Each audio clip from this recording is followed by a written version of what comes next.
All right, let's jump right in. We're going back in time, about 1,000 years, to tackle a really strange historical puzzle. Picture this. You have an emperor from a dynasty that's known for being, well, kind of poor and weak. But this same emperor starts spending an insane amount of money on religious ceremonies. How does that even happen? Let's figure it out. So, here's how we're going to break this down. First, we'll look at just how wild the emperor's spending really was. Then, we'll play detective and find out where all this money suddenly came from. It's a real surprise. After that, we'll get into why he couldn't just, stick it in a bank. We'll see why these rituals seemed like his best, or maybe his least bad option. And finally, we'll zoom out and look at the fascinating human psychology behind it all, using this cool idea called the peacock's tail problem.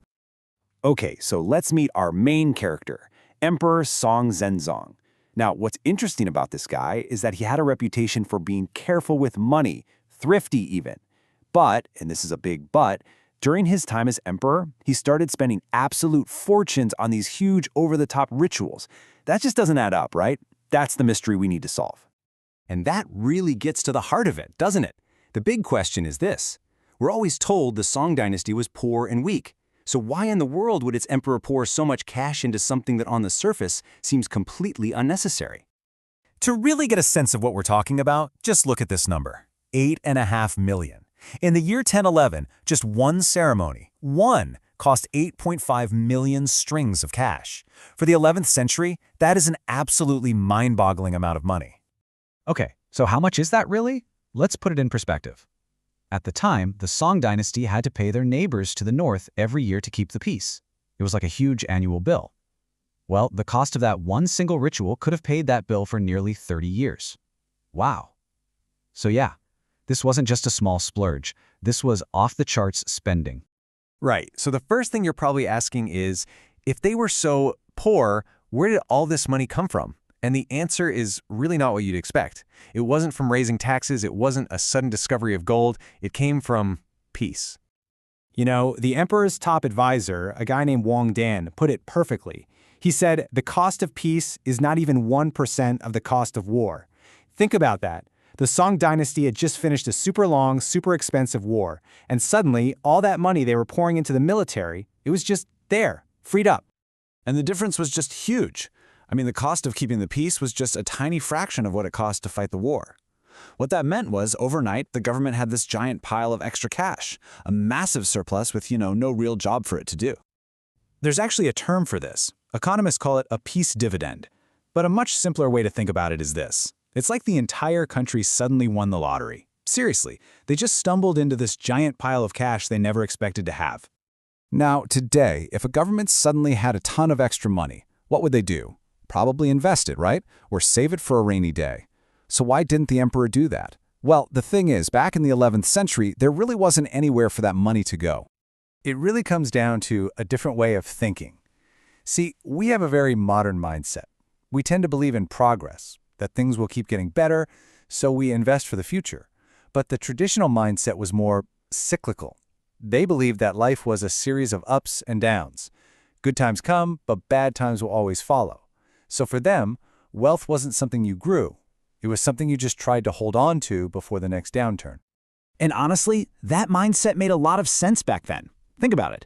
In the 11th century, you couldn't just open a savings account. There were no national banks, no stock market, no way to safely invest your money and watch it grow. Your only real choices were to, 1, stuff a bunch of cash under your mattress and risk it being stolen or burned, or 2, spend it. So this is a really key point. The emperor felt like he had to spend the money. It was either spend it or risk losing it. So the real question became, what do you spend it on? And for an emperor, his choices were actually pretty limited by the culture of the time. His advisors basically laid out a kind of spending menu for an emperor with extra cash. Option 1, spend it on yourself, on personal luxuries. That was a bad look, considered shameful.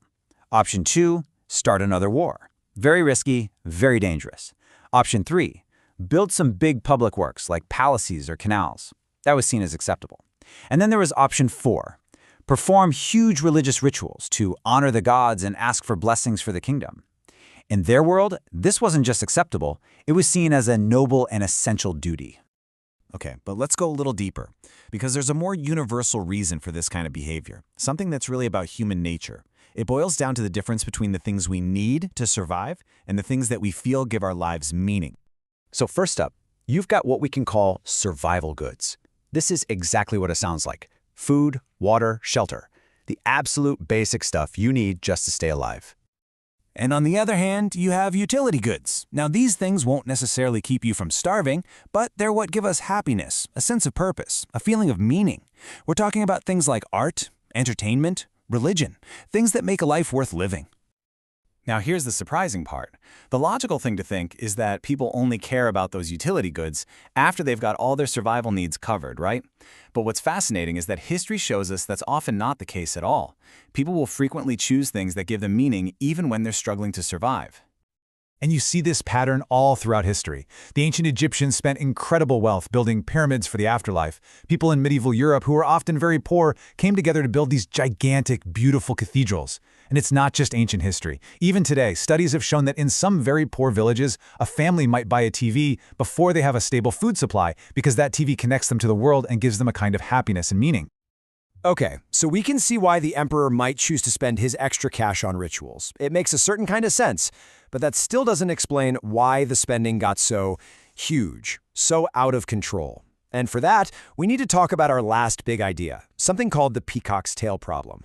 It's a great way to understand how a smart choice can spiral into something totally irrational. Just picture a peacock's tail for a second. It's gorgeous, right? But from a survival point of view, it's actually terrible. It's heavy, it makes it hard to fly, and it's like a giant eat me sign for predators. So why does it exist? Only because of competition. Female peacocks like bigger tails, so over generations, the tails just kept getting bigger and more ridiculous. And that's exactly what happened with the emperor's rituals. They became a social peacock's tail. It started off as a perfectly sensible idea to show everyone he was a powerful and legitimate ruler. But then, competition took over. His officials started praising the rituals to get on his good side. The public got behind them, hoping for good fortune or even tax cuts. And pretty soon, to keep up appearances, each new ceremony had to be bigger and more spectacular than the one before. It was a spiral, a feedback loop that just kept growing. So when you look at it that way, this story about a 1,000-year-old emperor isn't really just about ancient history, is it? It's a powerful lesson in how having a little extra, combined with basic human psychology and a dose of social competition, can lead to some really extreme results. And it leaves us with one final thing to think about. What are the peacock's tails in our world today? Where do you see these crazy, spiraling, competitive displays all around us?